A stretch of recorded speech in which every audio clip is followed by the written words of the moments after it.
2018 में मैं कलीसिया में वीडियो बना रहा था। चूँकि मैंने अपने पेशेवर कौशल में तेज़ी से सुधार किया और मैंने आम तौर पर भाई बहनों को कुछ समस्याएं और कठिनाइयां सुलझाने में मदद की। हर किसी ने मेरे बारे में अच्छी धारणा बनाई और अगुवाओं द्वारा मुझे कुछ महत्वपूर्ण कार्य सौंपे गए। अगुवाओं से मान्यता और भाई बहनों से उच्च सम्मान मिलने के कारण मुझे खूब उपलब्धि का एहसास हुआ और मेरा उत्साह बढ़ गया। हालांकि मैं टीम अगुवा नहीं था, लेकिन मैं अपने काम में समस्याओं की तुरंत पहचान और विश्लेषण करता था। मैंने हमेशा अगुवाओं और टीम अगुवाओं द्वारा सौंपे गए कार्यों को पूरा करने की पूरी कोशिश की।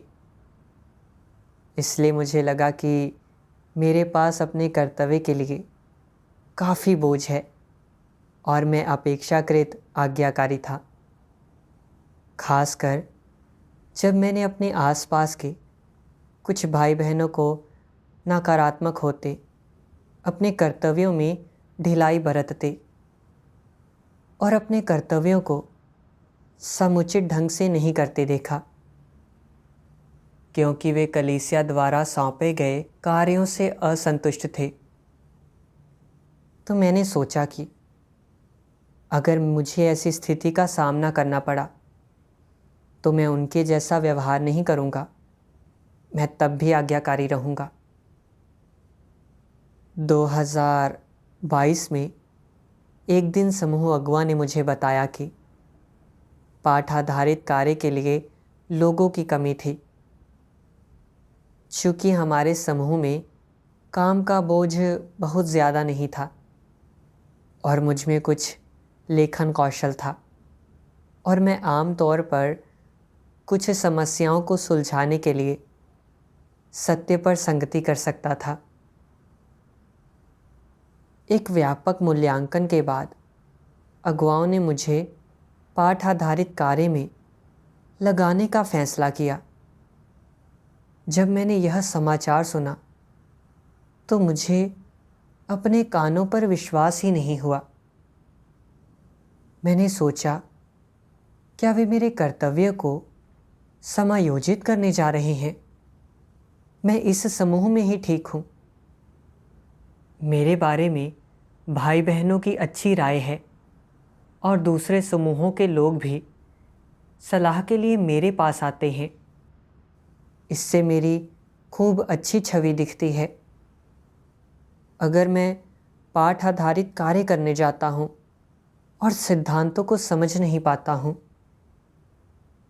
और मुझे नहीं पता कि मुझे दूसरों के बराबर पहुँचने में कितना समय लगेगा, क्योंकि मैं शून्य से शुरू कर रहा हूँ, तो क्या मैं अपने समूह में सबसे फिसड्डी नहीं हो जाऊँगा? मैं समझ नहीं पा रहा हूँ कि उन्होंने मुझे ही क्यों चुना। मैंने कुछ बहनों के बारे में सोचा जिन्हें मैं जानता था, जिनके पास अच्छा लेखन कौशल था। पाठ आधारित कार्य करने के कुछ समय बाद ही उन्हें बदल दिया गया, क्योंकि वे इस काम के लायक नहीं थी। मुझे लगा कि मैं उनके जितना अच्छा नहीं हूँ और अगर मैं काम अच्छी तरह से नहीं कर पाया तो यह अपमानजनक होगा, चाहे मैंने दोनों की तुलना कैसे भी की हो। मुझे लगा कि मेरा वर्तमान काम अधिक स्थिर और प्रतिष्ठित है। जितना अधिक मैंने इस तरह से सोचा, उतना ही मुझे लगा कि अगुवा बहुत हड़बड़ी कर रहे हैं कि वे मुझे स्थानांतरित करने से पहले मेरी खूबियों को बखूबी नहीं समझ रहे हैं। मैंने टीम अगुवा से शिकायत की। क्या अगुवाओं ने इस मामले का सावधानीपूर्वक मूल्यांकन नहीं किया है? मैं वीडियो बनाने में बेहतर हूँ, पाठ आधारित कार्य मेरी खूबी नहीं है। अगर मुझे जाना पड़ा तो मैं इसे अच्छी तरह से नहीं कर पाऊंगा। क्या उन्हें मेरी खूबी के आधार पर पुनर्विचार नहीं करना चाहिए? मैंने सोचा कि टीम अगुआ मेरे दृष्टिकोण से मेरे साथ सहानुभूति रखेगी और शायद मेरे समायोजन पर पुनर्विचार करने के बारे में अगुआओं से बात करेगी। लेकिन उसने मेरे साथ संगति कर कहा कि मुझे सबसे पहले कलीसिया के कार्य की ज़रूरतों की परवाह करनी चाहिए। मुझे एहसास हुआ कि मुझे बहस नहीं करनी चाहिए और पहले आज्ञा माननी चाहिए। बाद में मैंने कर्तव्यों के समायोजन के बारे में सिद्धांतों को देखा। परमेश्वर के वचन कहते हैं, परमेश्वर का घर लोगों के लिए कुछ कर्तव्य निभाने की व्यवस्था उनकी प्राथमिकताओं के आधार पर नहीं करता है, बल्कि कार्य की ज़रूरतों और इस आधार पर करता है कि किसी व्यक्ति के उस कर्तव्य को निभाने से नतीजे मिल सकते हैं या नहीं। क्या तुम लोग यह कहते हो कि परमेश्वर के घर को व्यक्तिगत प्राथमिकताओं के आधार पर कर्तव्यों की व्यवस्था करनी चाहिए? क्या उसे लोगों का उपयोग उनकी व्यक्तिगत प्राथमिकताओं को संतुष्ट करने की शर्त के आधार पर करना चाहिए? इनमें से कौन सा आधार लोगों का उपयोग करने संबंधी परमेश्वर के घर के सिद्धांतों के अनुरूप है? कौन सा सत्य सिद्धांतों के अनुरूप है? यही कि लोगों का चयन परमेश्वर के घर में कार्य की ज़रूरतों और उनके कर्तव्य निर्वहन के नतीजे के अनुसार करना। परमेश्वर के वचनों को पढ़ने के बाद मुझे समझ आया, कलीसिया में व्यक्तिगत खूबियों के अनुसार कर्तव्य सौंपना केवल एक पहलू है। सबसे महत्वपूर्ण बात यह है कि इसे कलीसिया के काम की ज़रूरतों के आधार पर किया जाए। इस समय पाठ आधारित कार्य करने के लिए लोगों की कमी है और मेरे समूह के भीतर काम का बोझ ज़्यादा नहीं है। भले ही मैं यहाँ ना रहूँ, इससे काम नहीं टलेगा। मुझे अपनी व्यक्तिगत पसंद और मांगों को अलग रखकर पहले कलीसिया के काम पर विचार करना चाहिए। अगर मैं केवल अपनी प्राथमिकताएं पूरी करता हूँ तो यह बहुत स्वार्थ की बात होगी। यह जानकर मुझे अब अपने दिल में इतना प्रतिरोध महसूस नहीं हुआ। बाद में मैंने परमेश्वर के ये वचन पढ़े, सर्वशक्तिमान परमेश्वर कहता है, यदि कोई परमेश्वर में विश्वास तो करता है लेकिन उसके वचनों पर ध्यान नहीं देता है, सत्य को स्वीकार नहीं करता या उसकी व्यवस्थाओं और आयोजनों के प्रति समर्पण नहीं करता, यदि वह केवल कुछ अच्छे व्यवहारों का प्रदर्शन करता है लेकिन देह की इच्छाओं के खिलाफ विद्रोह करने में असमर्थ है और अपने अभिमान या स्वार्थ को बिल्कुल भी नहीं त्यागता है, यदि दिखावे भर के लिए वह अपना कर्तव्य तो निभाता है पर फिर भी अपने शैतानी स्वभाव के अनुसार ही जीता है और उसने शैतान के फलसफे और जीने के तौर तरीकों को जरा भी नहीं छोड़ा है, तो वह परमेश्वर में कैसे विश्वास कर सकता है?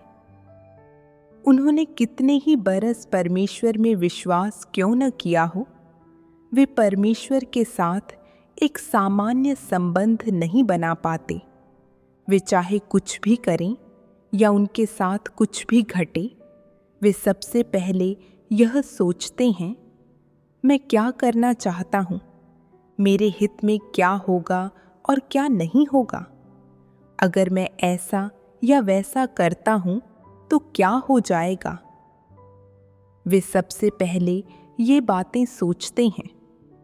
वे इस पर कोई विचार नहीं करते कि किस तरह का अभ्यास परमेश्वर की जयकार करने और उसकी गवाही देने का काम करेगा या परमेश्वर के इरादों को पूरा करेगा।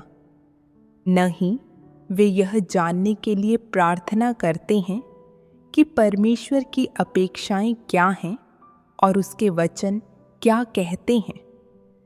वे कभी भी परमेश्वर के इरादे या अपेक्षाएं जानने पर या परमेश्वर को संतुष्ट करने वाला अभ्यास का तरीका जानने पर ध्यान नहीं देते।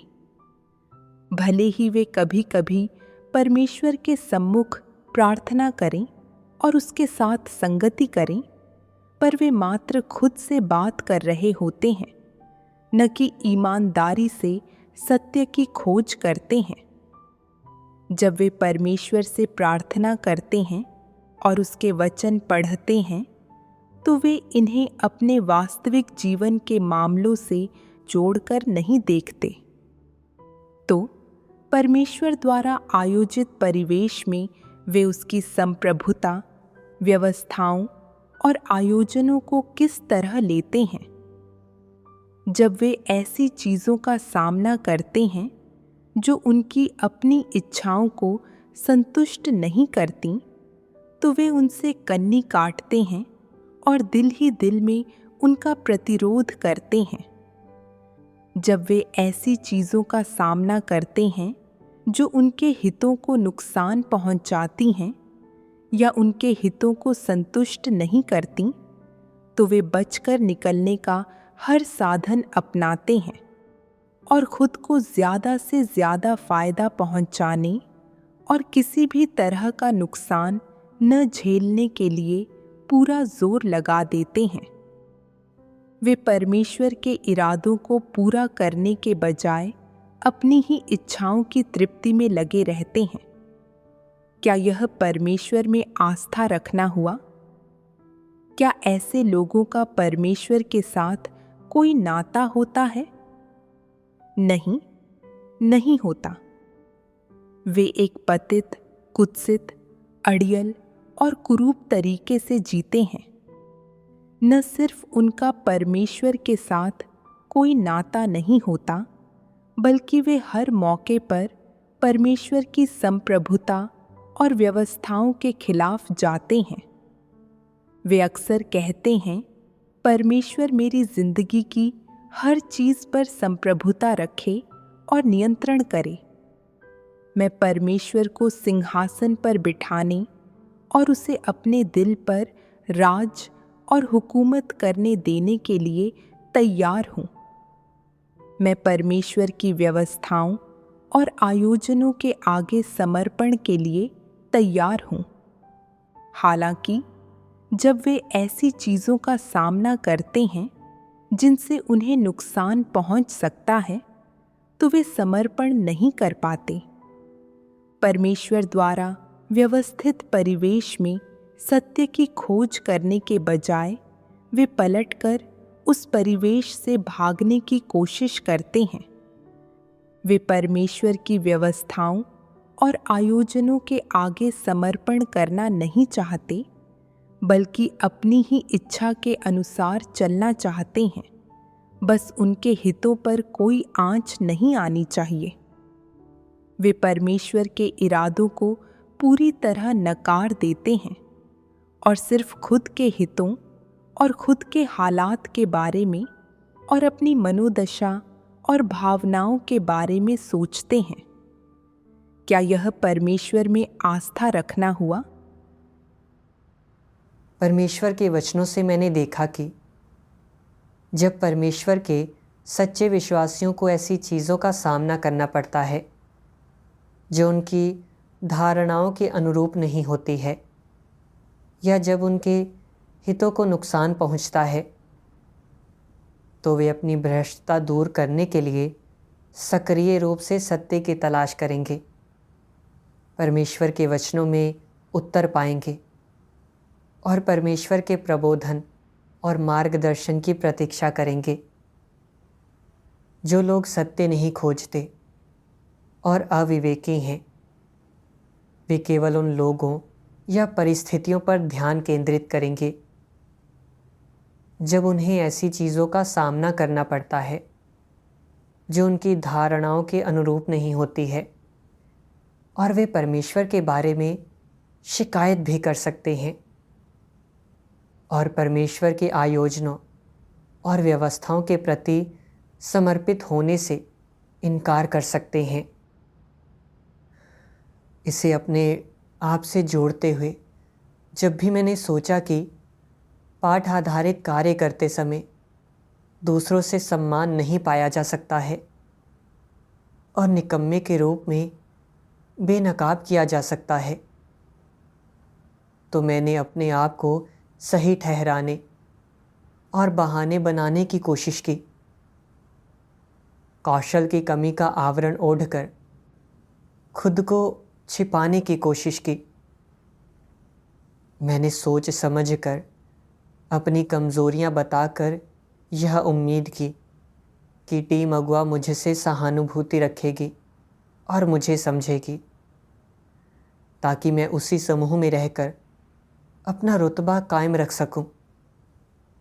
जब मेरे साथ कुछ नहीं हुआ था और मैं अपनी प्रतिष्ठा का आनंद ले रहा था, तो मैं दावा करता था कि मैं परमेश्वर के प्रति समर्पित हूँ और उससे चीज़ें स्वीकारता हूँ। लेकिन जब ऐसी चीज़ों का सामना करना पड़ा जो मेरी धारणाओं के अनुरूप नहीं थी या मेरे व्यक्तिगत हितों को नुकसान पहुंचाती थी, तो मैंने बहस की और प्रतिरोध किया। परमेश्वर के आयोजनों के प्रति अवज्ञा दिखाकर असंतोष जताया। इसके अतिरिक्त मैंने दूसरों में दोष ढूंढे और दावा किया कि अगुवाओं की व्यवस्थाएं अनुचित थी। इसके बारे में ध्यान से सोचने पर अगुआ स्पष्ट रूप से कार्य की ज़रूरतों के आधार पर उचित समायोजन कर रहे थे और मुझ में कुछ लेखन कौशल तो था ही, मैं कोई निपट अकुशल तो था नहीं।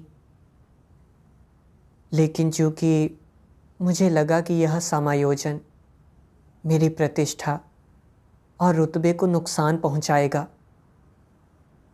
इसलिए मैंने शिकायत की और विरोध किया। यह वास्तव में मेरा अनुचित रवैया था। इसलिए मैंने परमेश्वर से प्रार्थना की।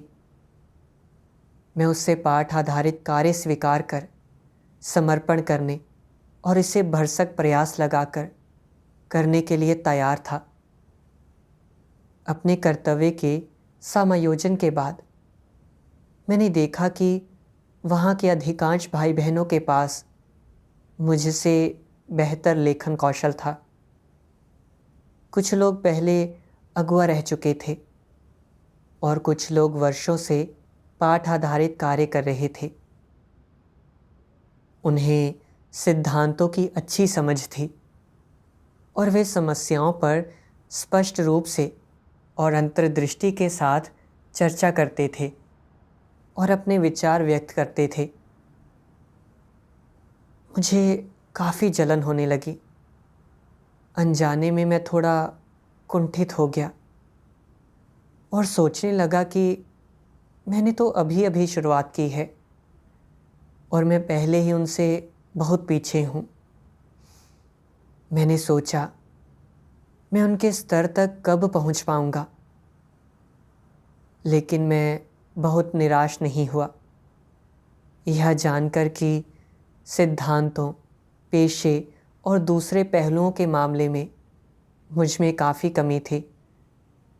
मैंने खुद को सिद्धांतों से परिचित करने में समय बिताया और जब मुझे कुछ समझ में नहीं आया तो मैंने भाई बहनों से मार्गदर्शन मांगा और सीखा। क्योंकि मेरे लिए यह नया कर्तव्य था, इसलिए भाई बहनों के साथ समस्याओं पर चर्चा करते समय मेरे पास कोई अच्छी अंतर्दृष्टि नहीं होती थी। कभी कभार जब मैं कुछ विचार व्यक्त करता भी था तो वे अनुचित होते थे और मुझे काफ़ी शर्मिंदगी होती थी। इस हिसाब से मैं जितना ज़्यादा कार्य करता था उतना ही बेकार दिखता था। लोगों से सम्मान पाने की बात तो छोड़ ही दो। मुझे चिंता थी कि भाई बहनों को लगेगा कि मेरी काबिलियत बहुत कम है और मैं विकसित किए जाने लायक नहीं हूँ। यह देखते हुए कि यह काम कितना महत्वपूर्ण और चुनौतीपूर्ण था, मैं अच्छा कार्य ना कर पाने और यहाँ से भी हटा दिए जाने के बारे में सोचकर और अधिक चिंतित हो गया। यह बहुत ही अपमानजनक होता। तब से मैं हमेशा आधे अधूरे मन से अपना कर्तव्य निभा रहा था। मैं कंप्यूटर स्क्रीन को ताकता रहता था। मेरा दिमाग खाली रहता। पेशे को सीखने के लिए मुझ में रुचि और प्रेरणा की कमी थी। मेरे मन में लगातार निराशा का भाव तैरता रहता था जिसे बयान नहीं किया जा सकता।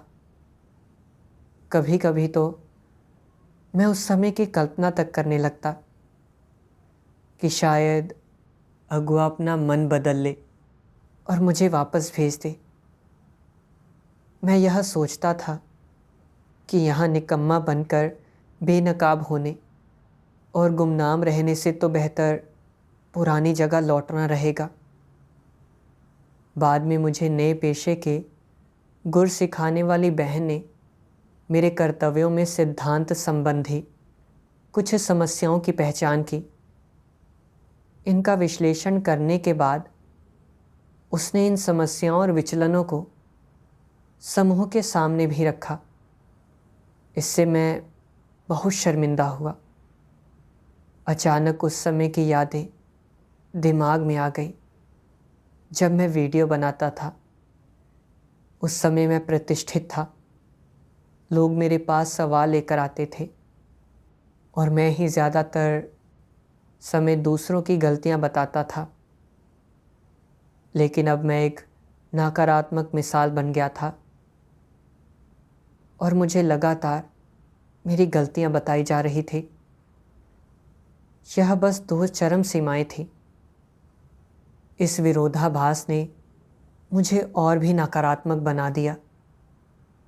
मैंने अगुआओं को यह बताने के बारे में भी सोचा कि मैं इस काम के लिए सक्षम नहीं हूँ और वीडियो बनाने के लिए वापस जाना चाहता हूँ। लेकिन मुझे डर था कि दूसरे कहेंगे कि मैं आज्ञाकारी नहीं हूँ। इसलिए मैं अनिच्छा से अपने कर्तव्य निभाता रहा। एक दिन अचानक मुझे परमेश्वर के ये वचन याद आए। यदि तुम समस्याएं आने पर समय रहते उन्हें हल नहीं करते हो, तो जब ये समस्याएं तुम्हारे अंदर इकट्ठा हो जाएंगी और अधिक से अधिक गंभीर बन जाएंगी और तुम्हारा उत्साह या संकल्प कर्तव्य निभाने में तुम्हारा साथ देने के लिए पहले से ही काफी नहीं है, तो तुम नकारात्मकता में गिर जाओगे। यहाँ तक कि तुम पर परमेश्वर को छोड़ देने का खतरा बन जाएगा और यकीनन तुम दृढ़ नहीं रह सकोगे। मुझे एहसास हुआ कि इस नकारात्मक स्थिति को दूर ना करना बहुत खतरनाक है। भले ही मैं ऊपरी तौर पर अपना कर्तव्य निभाता था, इसमें मेरा मन नहीं लगता था।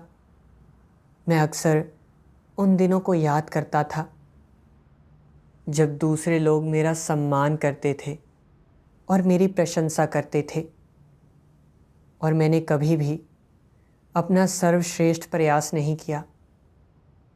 मुझे एहसास हुआ कि इस समस्या का समाधान होना चाहिए और मैं इस तरह से लापरवाह नहीं रह सकता और खुद को धोखा नहीं दे सकता।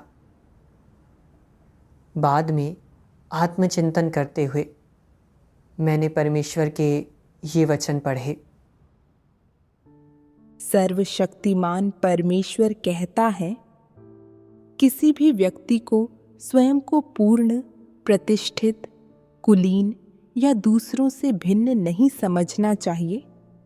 यह सब मनुष्य के अभिमानी स्वभाव और अज्ञानता से उत्पन्न होता है। हमेशा अपने आप को दूसरों से अलग समझना यह अभिमानी स्वभाव के कारण होता है। कभी भी अपनी कमियां स्वीकार न कर पाना और कभी भी अपनी भूलों और असफलताओं का सामना न कर पाना यह अभिमानी स्वभाव के कारण होता है।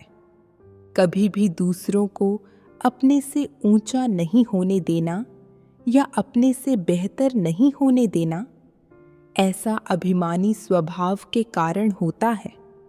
दूसरों की खूबियों को कभी खुद से श्रेष्ठ या बेहतर न होने देना यह अभिमानी स्वभाव के कारण होता है। कभी दूसरों को अपने से बेहतर विचार, सुझाव और दृष्टिकोण न रखने देना और दूसरे लोगों के बेहतर होने का पता चलने पर खुद नकारात्मक हो जाना, बोलने की इच्छा न रखना, व्यथित और निराश महसूस करना तथा परेशान हो जाना, ये सभी चीज़ें अभिमानी स्वभाव के ही कारण होती हैं। अभिमानी स्वभाव तुम्हें अपनी प्रतिष्ठा के प्रति रक्षात्मक, दूसरों के सुधारों को स्वीकार करने में असमर्थ, अपनी कमियों का सामना करने तथा अपनी असफलताओं और गलतियों को स्वीकार करने में असमर्थ बना सकता है। इसके अतिरिक्त जब कोई व्यक्ति तुमसे बेहतर होता है तो यह तुम्हारे दिल में घृणा और जलन पैदा कर सकता है और तुम स्वयं को विवश महसूस कर सकते हो, कुछ इस तरह कि अब तुम अपना कर्तव्य निभाना नहीं चाहते और इसे निभाने में अनमने हो जाते हो।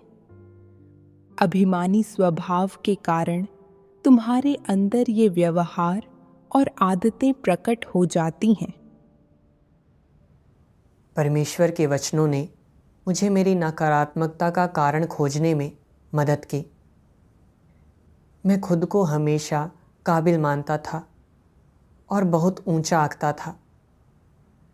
मैं चाहता था कि मैं प्रमुख पद पर रहूं और जहां भी जाऊं लोग मेरे चक्कर काटें और मेरी प्रशंसा करें।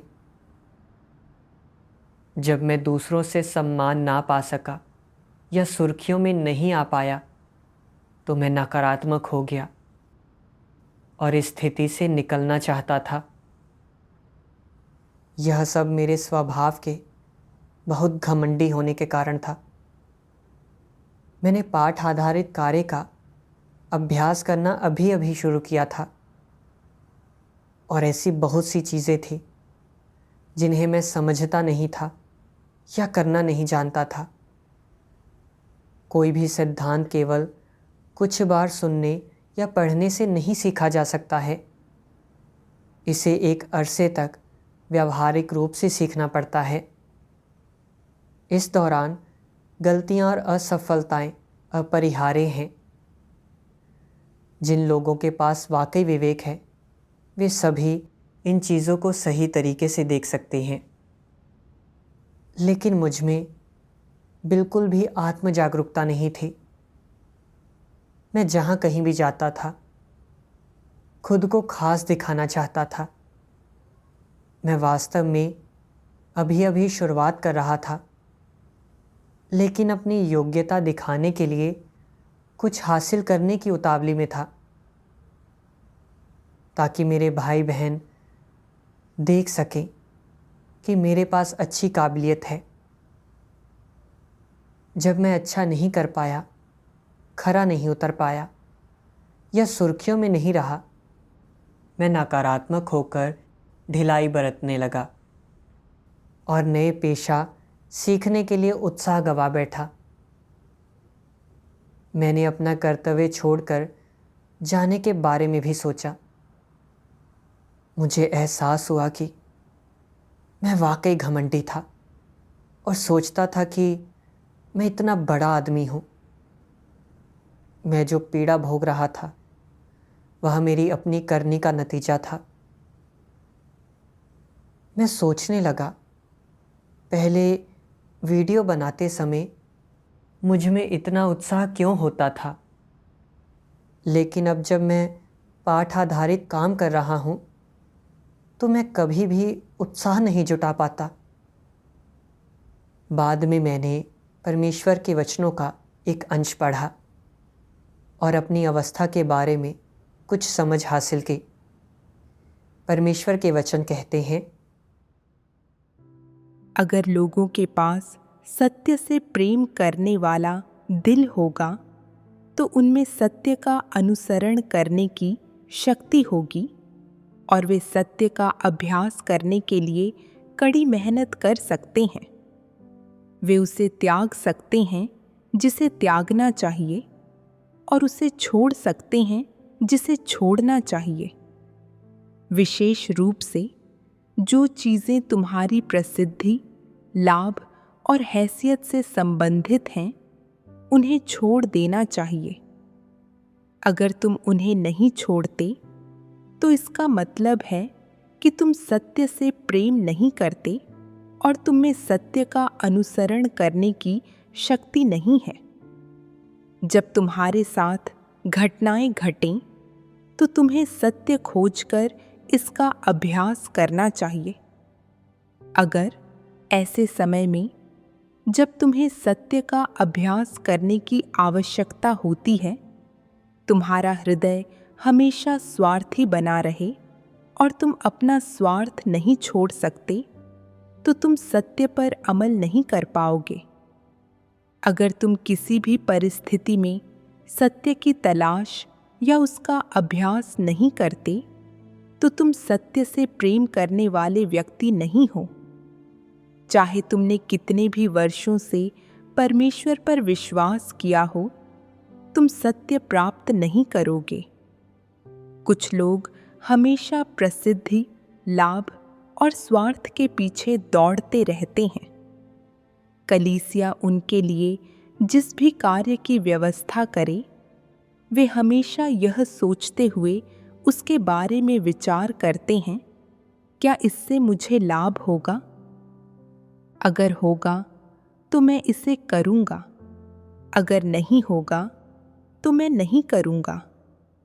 ऐसा व्यक्ति सत्य का अभ्यास नहीं करता, तो क्या वह अपना कर्तव्य अच्छी तरह से निभा सकता है? निश्चित रूप से नहीं निभा सकता। भले ही तुमने कोई बुराई न की हो, फिर भी तुम सत्य का अभ्यास करने वाले व्यक्ति नहीं हो। अगर तुम सत्य का अनुसरण नहीं करते, सकारात्मक चीज़ों से प्रेम नहीं करते और कुछ भी तुम पर आ पड़े, तुम सिर्फ अपनी प्रतिष्ठा और हैसियत, अपने स्वार्थ और जो तुम्हारे लिए अच्छा है उसकी परवाह करते हो, तो तुम ऐसे व्यक्ति हो जो केवल स्वार्थ से प्रेरित होता है और स्वार्थी और नीच है।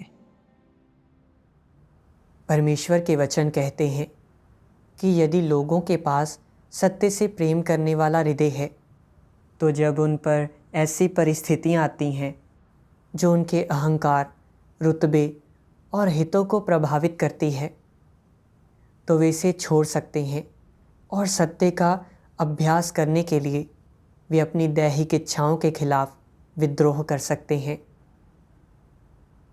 मैंने इस बात पर विचार किया कि जब मैं वीडियो बना रहा था तो मुझे लगता था कि मैं बोझ उठाता हूँ और आज्ञाकारी हूँ, और खुद को एक ऐसा व्यक्ति मानता था जो सत्य का अनुसरण करता है। हकीकत का सामना करने पर ही मुझे एहसास हुआ कि मैं पहले जो करता था वह कोई परमेश्वर को संतुष्ट करने की कोशिश नहीं होती थी, बल्कि मैं बस कुछ काम कर रहा था जिसमें मेरा अपना हित शामिल नहीं था। अब मैं वीडियो बनाने के काम में लौटने के लिए इसलिए उतावला नहीं था कि मुझे यह कार्य पसंद है, बल्कि इसलिए लौटना चाहता था कि मैं अपने भाई बहनों से मिलने वाला प्रोत्साहन और सम्मान नहीं छोड़ सकता था। भले ही देखने में मेरे पास टीम अगुआ की उपाधि नहीं थी, फिर भी भाई बहनों के मन पर मैंने अपनी अच्छी छाप बना रखी थी। जब भी मैंने कोई समस्या हल की या कुछ अच्छा किया, मुझे उनसे सम्मान और प्रशंसा मिली, जिसका मैंने भरपूर आनंद लिया। इसलिए चाहे मैंने कितनी भी कीमत चुकाई हो या मुझे कितना भी कष्ट सहना पड़ा हो, मुझे कोई शिकायत नहीं थी। इसके विपरीत पाठ आधारित कार्य करने से मैं अपमानित हुआ। यहाँ मुझे सब कुछ शुरू से सीखना था और कोई भी मेरी ओर ध्यान नहीं देता था। मेरे लिए पहले की तरह दूसरों का उस्ताद बनना असंभव था। इस नए पेशे में मुझे ना केवल अपनी भावनाओं को भुलाकर दूसरों से बुनियादी बातें पूछनी थी, बल्कि मुझ में इतनी कमी थी कि मुझे लगातार दूसरों से मार्गदर्शन भी लेते रहना था। मैं अपनी कमियों का सामना नहीं करना चाहता था। मैं बस दूसरों से फूल मालाएं और तालियां बटोर कर सम्मान और प्रशंसा के मज़े लेना चाहता था। मैंने यह भी कल्पना की थी कि एक दिन अगुआ मुझे फिर से वीडियो बनाने देंगे, ताकि मैं लोगों से घिरा रहूं और उनकी प्रशंसा पाता रहूं। लेकिन ऐसा कभी नहीं हुआ। इसके बजाय मेरी भ्रष्टता और कमियां निरंतर बेनकाब होती गई। इसलिए मैं नकारात्मक और परेशान हो गया और अपना कर्तव्य निभाने में उत्साहक हो बैठा। इस बिंदु पर मुझे एहसास हुआ कि पहले मैंने अपना कर्तव्य केवल प्रतिष्ठा और रुतबे के लिए किया था, और मैंने अपने कर्तव्य को बिल्कुल भी जिम्मेदारी नहीं माना था। उस दौरान मैंने बार बार खोजकर अपनी दशा पर आत्मचिंतन किया। मैंने परमेश्वर के ये वचन पढ़े।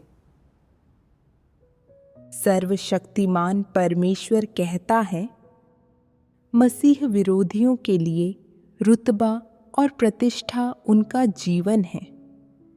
चाहे वे कैसे भी जीते हों, चाहे वे किसी भी परिवेश में रहते हों, चाहे वे कोई भी काम करते हों, चाहे वे किसी भी चीज़ का अनुसरण करते हों, उनके कोई भी लक्ष्य हों, उनके जीवन की कोई भी दिशा हो, यह सब अच्छी प्रतिष्ठा और ऊंचा रुतबा पाने के इर्द गिर्द घूमता है। और यह लक्ष्य बदलता नहीं। वे कभी ऐसी चीज़ों को दरकिनार नहीं कर सकते। यह मसीह विरोधियों का असली चेहरा और सार है। तुम उन्हें पहाड़ों की गहराई में किसी घने पुराने जंगल में छोड़ दो, फिर भी वे प्रतिष्ठा और रुतबे के पीछे दौड़ना नहीं छोड़ेंगे। तुम उन्हें लोगों के किसी भी समूह में रख दो, फिर भी वे सिर्फ प्रतिष्ठा और रुतबे के बारे में ही सोचेंगे। भले ही मसीह विरोधी भी परमेश्वर में विश्वास करते हैं, फिर भी वे प्रतिष्ठा और रुतबे के अनुसरण को परमेश्वर में आस्था के बराबर समझते हैं और उसे समान महत्व देते हैं। कहने का तात्पर्य यह है कि जब वे परमेश्वर में आस्था के मार्ग पर चलते हैं, तो वे प्रतिष्ठा और रुतबे का अनुसरण भी करते हैं। कहा जा सकता है कि मसीह विरोधी अपने दिलों में यह मानते हैं कि परमेश्वर में उनकी आस्था में सत्य का अनुसरण प्रतिष्ठा और रुतबे का अनुसरण है। प्रतिष्ठा और रुतबे का अनुसरण सत्य का अनुसरण भी है, और प्रतिष्ठा और रुतबा प्राप्त करना सत्य और जीवन प्राप्त करना है। अगर उन्हें लगता है कि उनके पास कोई प्रतिष्ठा, लाभ या रुतबा नहीं है, कि कोई उनकी प्रशंसा या सम्मान या उनका अनुसरण नहीं करता है, तो वे बहुत निराश हो जाते हैं। वे मानते हैं कि परमेश्वर में विश्वास करने का कोई मतलब नहीं है, इसका कोई मूल्य नहीं है, और वे मन ही मन कहते हैं, क्या परमेश्वर में ऐसा विश्वास असफलता है? क्या यह निराशाजनक है? वे अक्सर अपने दिलों में ऐसी बातों पर सोच विचार करते हैं। वे सोचते हैं कि कैसे वे परमेश्वर के घर में अपने लिए जगह बना सकते हैं, कैसे वे कलीसिया में उच्च प्रतिष्ठा प्राप्त कर सकते हैं, ताकि जब वे बात करें तो लोग उन्हें सुनें, और जब वे कार्य करें तो लोग उनका समर्थन करें, और जहाँ कहीं वे जाएं, लोग उनका अनुसरण करें, ताकि कलीसिया में अंतिम निर्णय उनका ही हो और उनके पास शोहरत, लाभ और रुतबा हो। वे वास्तव में अपने दिलों में ऐसी चीज़ों पर ध्यान केंद्रित करते हैं। ऐसे लोग इन्हीं चीज़ों के पीछे भागते हैं। वे हमेशा ऐसी बातों के बारे में ही क्यों सोचते रहते हैं? परमेश्वर के वचन पढ़ने के बाद, उपदेश सुनने के बाद, क्या वे वाकई यह सब नहीं समझते? क्या वे वाकई यह सब नहीं जान पाते? क्या परमेश्वर के वचन और सत्य वास्तव में उनकी धारणाएं, विचार और मत बदलने में सक्षम नहीं हैं? मामला ऐसा बिल्कुल नहीं है। समस्या उनमें ही है। यह पूरी तरह से इसलिए है क्योंकि वे सत्य से प्रेम नहीं करते, क्योंकि अपने दिल में वे सत्य से विमुख हो चुके हैं, और परिणाम स्वरूप वे सत्य के प्रति बिल्कुल भी ग्रहणशील नहीं होते, जो उनके प्रकृति सार से निर्धारित होता है। परमेश्वर के वचन यह उजागर करते हैं कि मसीह विरोधी प्रतिष्ठा और रुतबे से अत्यंत प्रेम करते हैं। वे परमेश्वर में विश्वास करते हैं, चीज़ें त्यागते हैं और प्रतिष्ठा और रुतबे के लिए अपना सब कुछ खपाते हैं। एक बार जब वे अपना पद गंवा देते हैं तो ऐसा लगता है जैसे उनका जीवन छीन लिया गया है। वे हर चीज़ में रुचि और प्रेरणा खो देते हैं। खुद के व्यवहार पर विचार करते हुए मुझे एहसास हुआ कि मैं भी मसीह विरोधी की तरह ही था। दूसरों से सराहना पाने और अपनी आराधना कराने के लिए लालायित रहता था, और प्रतिष्ठा और रुतबे के अनुसरण को भी सकारात्मक चीज़ मानता था। कई सालों से मैं इसके पीछे भाग रहा था। घर में मेरे पिता अक्सर मुझसे यह कहते थे कि भीड़ से ऊपर उठो और परिवार का नाम रोशन करो, और सफल व्यक्ति बनना ही अपना भविष्य संवारने का एकमात्र तरीका है। स्कूल में शिक्षकों ने मेरे मन में यह विचार बिठाया कि आदमी ऊपर की ओर जाने के लिए संघर्ष करता है, पानी नीचे की ओर बहता है। ये बातें लगातार मेरे विचारों में डाली गई, जिससे मैं प्रतिष्ठा और रुतबे के प्रति अधिकाधिक आकर्षित हुआ, और इसके लिए कोई भी कठिनाई सहने को तैयार हो गया। अपने स्कूल के वर्षों के दौरान अच्छे ग्रेड पाने और शिक्षकों और सहपाठियों की प्रशंसा और तारीफ पाने के लिए मैं देर रात तक काम करने के लिए कॉफ़ी पीता था और बीमार होने पर भी कक्षाओं में जाता था। पिछले कुछ सालों से कलीसिया में वीडियो बनाते समय मैंने बाहरी तौर पर मुश्किलें झेली और कीमत चुकाई, कौशल सीखा और अधिक काम किया। यह सब दूसरों से प्रशंसा पाने के लक्ष्य के साथ किया।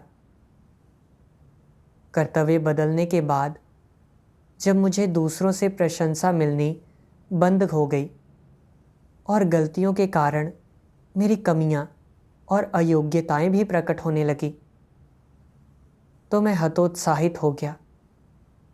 मैंने गलतफहमी पाल ली और मैं परमेश्वर द्वारा व्यवस्थित परिस्थितियों से कुढ़कर कर्तव्य निभाने की प्रेरणा खो बैठा।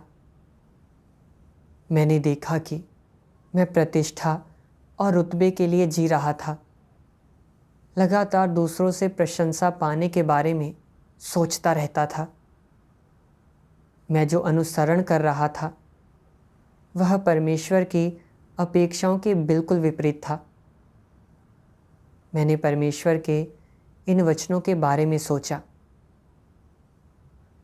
लोगों के रुतबे के पीछे भागने से परमेश्वर को सबसे ज़्यादा घृणा है, और फिर भी तुम अड़ियल बनकर रुतबे के लिए होड़ करते हो, उसे हमेशा संजोए और संरक्षित किए रहते हो, उसे हासिल करने की कोशिश करते रहते हो। क्या इन तमाम चीज़ों की प्रकृति परमेश्वर विरोधी नहीं है? हालांकि मैंने अभी तक लोगों को जीतने, खुद को स्थापित करने या मसीह विरोधी की तरह रुतबे के लिए एक स्वतंत्र राज्य बनाने का सहारा नहीं लिया है और अभी तक कोई स्पष्ट बुरे कृत्य नहीं किए हैं। लेकिन अनुसरण को लेकर मेरे इरादे और विचार गलत थे। मैं लगातार लोगों के दिलों में जगह बनाने की कोशिश करता रहा। इस रास्ते पर चलते रहना खतरनाक है और परमेश्वर के लिए घृणित है। यह महसूस करते हुए मैं परमेश्वर की सुरक्षा के लिए बहुत आभारी था। अपने कर्तव्यों में इस समायोजन के माध्यम से मैं उस गलत रास्ते पर विचार करने और समय रहते पीछे मुड़ने के लिए प्रेरित हुआ। यह मेरे लिए परमेश्वर का उद्धार है। भले ही मुझे अब अलग दिखने और सुर्खियों में आने का अवसर नहीं मिला, फिर भी मैं ईमानदारी से समर्पण करने में सक्षम था। मुझे पिछले कुछ वर्षों में इतना समय बर्बाद करने के लिए थोड़ा पछतावा भी हुआ। अगर मैंने रुतबे की तलाश करने के बजाय सत्य का अनुसरण करने और खुद को जानने में वही प्रयास किया होता, तो मैं अधिक विवेकशील, परमेश्वर के प्रति अधिक आज्ञाकारी होता और अब जितना विद्रोही और भ्रष्ट नहीं होता। इन समस्याओं को हल करने के लिए मैंने परमेश्वर के वचनों के 2 और अंश पढ़े। सर्वशक्तिमान परमेश्वर कहता है, यदि तुम परमेश्वर के इरादे पूरे करने के लिए सभी चीज़ों में अपनी सारी निष्ठा देना चाहते हो, तो तुम इसे केवल एक कर्तव्य निभाकर नहीं कर सकते हो। तुम्हें परमेश्वर द्वारा दिए गए हर आदेश को स्वीकार करना चाहिए, चाहे वह तुम्हारी पसंद के अनुसार हो और तुम्हारी रुचियों से मेल खाता हो, या कुछ ऐसा हो जो तुम्हें पसंद नहीं है, पहले कभी नहीं किया हो या कठिन हो। फिर भी तुम्हें इसे स्वीकार करना चाहिए और समर्पण करना चाहिए। तुम्हें न केवल इसे स्वीकार करना चाहिए, बल्कि तुम्हें सक्रिय रूप से सहयोग भी करना चाहिए और अनुभव और प्रवेश करते समय इसके बारे में सीखना चाहिए। भले ही तुम्हें कष्ट झेलना पड़े, भले ही तुम थके मांदे हो, अपमानित हो या बहिष्कृत कर दिए गए हो, फिर भी तुम्हें अपनी पूरी निष्ठा लगा देनी चाहिए। केवल इस तरह से अभ्यास करके ही तुम सभी चीज़ों में अपनी पूरी निष्ठा दे पाओगे और परमेश्वर के इरादे पूरे कर पाओगे। तुम्हें इसे अपना व्यक्तिगत कामकाज नहीं, बल्कि कर्तव्य मानना चाहिए, जिसे निभाना ही है। लोगों को कर्तव्यों को कैसे समझना चाहिए? उन्हें इसे सृष्टिकर्ता परमेश्वर द्वारा किसी व्यक्ति को करने के लिए दी गई चीज समझना चाहिए।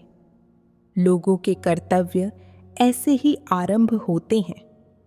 परमेश्वर जो आदेश तुम्हें देता है वह तुम्हारा कर्तव्य होता है, और यह पूरी तरह स्वाभाविक और उचित है कि तुम परमेश्वर की अपेक्षा के अनुसार अपना कर्तव्य निभाओ। अगर तुम्हें यह स्पष्ट है कि यह कर्तव्य परमेश्वर का आदेश है, कि यह तुम पर परमेश्वर के प्रेम और आशीष की वर्षा है, तो तुम परमेश्वर से प्रेम करने वाले हृदय के साथ अपना कर्तव्य स्वीकार कर सकोगे, और तुम अपना कर्तव्य निभाते हुए परमेश्वर के इरादों के प्रति विचारशील रहोगे, और तुम परमेश्वर को संतुष्ट करने के लिए सभी मुश्किलों से उबरने में सफल रहोगे। जो लोग खुद को सचमुच परमेश्वर के लिए खपाते हैं, वे परमेश्वर के आदेश को कभी नहीं ठुकराते। वे कभी कोई कर्तव्य नहीं ठुकरा सकते। परमेश्वर तुम्हें चाहे जो भी कर्तव्य सौंपे, उसमें चाहे कितनी भी मुश्किलें क्यों न हों, तुम्हें मना करने के बजाय उसे स्वीकार करना चाहिए। अभ्यास का मार्ग यही है, यानी परमेश्वर को संतुष्ट करने के लिए सभी चीज़ों में सत्य का अभ्यास करना और अपनी पूरी निष्ठा लगा देना। यहाँ केंद्र बिंदु कहाँ है? यह सभी चीज़ों में है। सभी चीज़ों का मतलब ज़रूरी नहीं कि वे चीज़ें हों जो तुम्हें पसंद हों या जिनमें तुम अच्छे हो। ये वे चीज़ें तो बिल्कुल भी नहीं हैं जिनसे तुम वाकिफ़ हो। कभी कभी वे ऐसी चीज़ें होंगी जिनमें तुम कुशल नहीं हो। ऐसी चीज़ें होंगी जिन्हें तुम्हें सीखने की ज़रूरत है। ऐसी चीज़ें जो कठिन हैं, या ऐसी चीज़ें होंगी जिनमें तुम्हें कष्ट सहना होगा। लेकिन चाहे कोई भी चीज़ हो, जब तक परमेश्वर ने यह तुम्हें सौंपी है, तुम्हें उससे यह स्वीकारनी चाहिए। तुम्हें इसे स्वीकार कर पूरी निष्ठा के साथ अपना कर्तव्य अच्छे से निभाना चाहिए और परमेश्वर के इरादे पूरे करने चाहिए। यही अभ्यास का मार्ग है। नादानी करके खुद को हंसी का पात्र बनाना अच्छी बात है।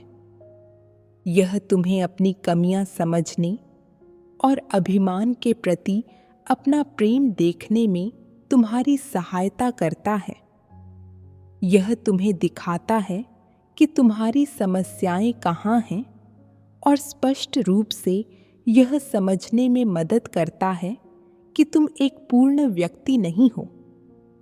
कोई भी पूर्ण व्यक्ति नहीं होता, और नादानी करके खुद को हंसी का पात्र बनाना बहुत सामान्य है। सभी लोगों के सामने ऐसा समय आता है जब वे नादानी करके हंसी का पात्र बनते हैं या शर्मिंदा होते हैं। सभी लोग असफल होते हैं, विफलताएं अनुभव करते हैं, और सभी में कमजोरियां होती हैं। नादानी करके खुद को हंसी का पात्र बनाना बुरा नहीं है। जब तुम ऐसा करते हो लेकिन शर्मिंदा या भीतर गहराई में अवसादग्रस्त महसूस नहीं करते, तो इसका मतलब यह नहीं कि तुम चिकने घड़े हो। इसका मतलब यह है कि तुम इस बात की परवाह नहीं करते कि हंसी का पात्र बनने से तुम्हारी प्रतिष्ठा प्रभावित होगी या नहीं। और इसका मतलब है कि तुम्हारा घमंड अब तुम्हारे विचारों पर हावी नहीं है। इसका मतलब है कि तुम अपनी मानवता में परिपक्व हो गए हो। यह अद्भुत है। क्या यह अच्छी बात नहीं है? यह एक अच्छी बात है। यह न सोचो कि तुमने अच्छा प्रदर्शन नहीं किया है या तुम्हारा भाग्य खराब है और इसके पीछे वस्तुगत कारणों की तलाश न करो। यह सामान्य है। तुम खुद को हंसी का पात्र बना सकते हो, दूसरे खुद को हंसी का पात्र बना सकते हैं। सभी लोग खुद को हंसी का पात्र बना सकते हैं। आखिरकार तुम्हें पता चलेगा कि सब लोग एक समान हैं, सभी साधारण हैं, सभी नश्वर हैं। कोई भी किसी और से बड़ा नहीं है, कोई भी किसी और से बेहतर नहीं है। सभी लोग कभी कभार खुद को हंसी का पात्र बना लेते हैं। इसलिए किसी को भी किसी दूसरे का मजाक नहीं उड़ाना चाहिए। एक बार जब तुम अनगिनत नाकामयाबियों का अनुभव कर लेते हो तो तुम अपनी मानवता में थोड़े सयाने हो जाते हो। तो जब भी इन चीज़ों से तुम्हारा दोबारा सामना होगा तब तुम विवश नहीं होगे और इनका तुम्हारे सामान्य कर्तव्य निर्वाह पर असर नहीं पड़ेगा। तुम्हारी मानवता सामान्य होगी और तुम्हारी मानवता सामान्य होने पर तुम्हारा विवेक भी सामान्य होगा। परमेश्वर के वचनों को पढ़ने के बाद मुझे इस परिस्थिति में अभ्यास करने का एक मार्ग मिला। चाहे मुझे दूसरों से प्रशंसा मिले या ना मिले, या दूसरों से अलग दिखने के मौके मिले या ना मिले, मुझे परमेश्वर द्वारा व्यवस्थित वातावरण के प्रति समर्पित होना चाहिए और अपने कर्तव्य को ईमानदारी से निभाना चाहिए। अपना दिल और ताकत उसमें लगानी चाहिए। यह मेरी जिम्मेदारी थी और मुझे यही करना चाहिए। बाद में भले ही मेरे काम में अभी भी कभी कभी गलतियां छूट जाती थी और दूसरे लोग मेरी कई समस्याएं बताते थे तो मुझे बुरा लगता था, लेकिन मैंने नकारात्मक ढंग से प्रतिक्रिया देना बंद कर दिया। जितना अधिक गलतियां और असफलताएं मुझे मिली, उतना ही उन्होंने मुझे समय रहते परमेश्वर के पास लौटने के लिए प्रेरित किया, ताकि मैं अपनी भ्रष्टता को जान सकूं, अपने विचलन और कमियों का विश्लेषण और चिंतन कर सकूं। इससे मुझे कुछ सिद्धांत और ज़्यादा याद हो गए, जिससे मेरे कर्तव्य निर्वहन और मेरे जीवन प्रवेश दोनों को लाभ हुआ।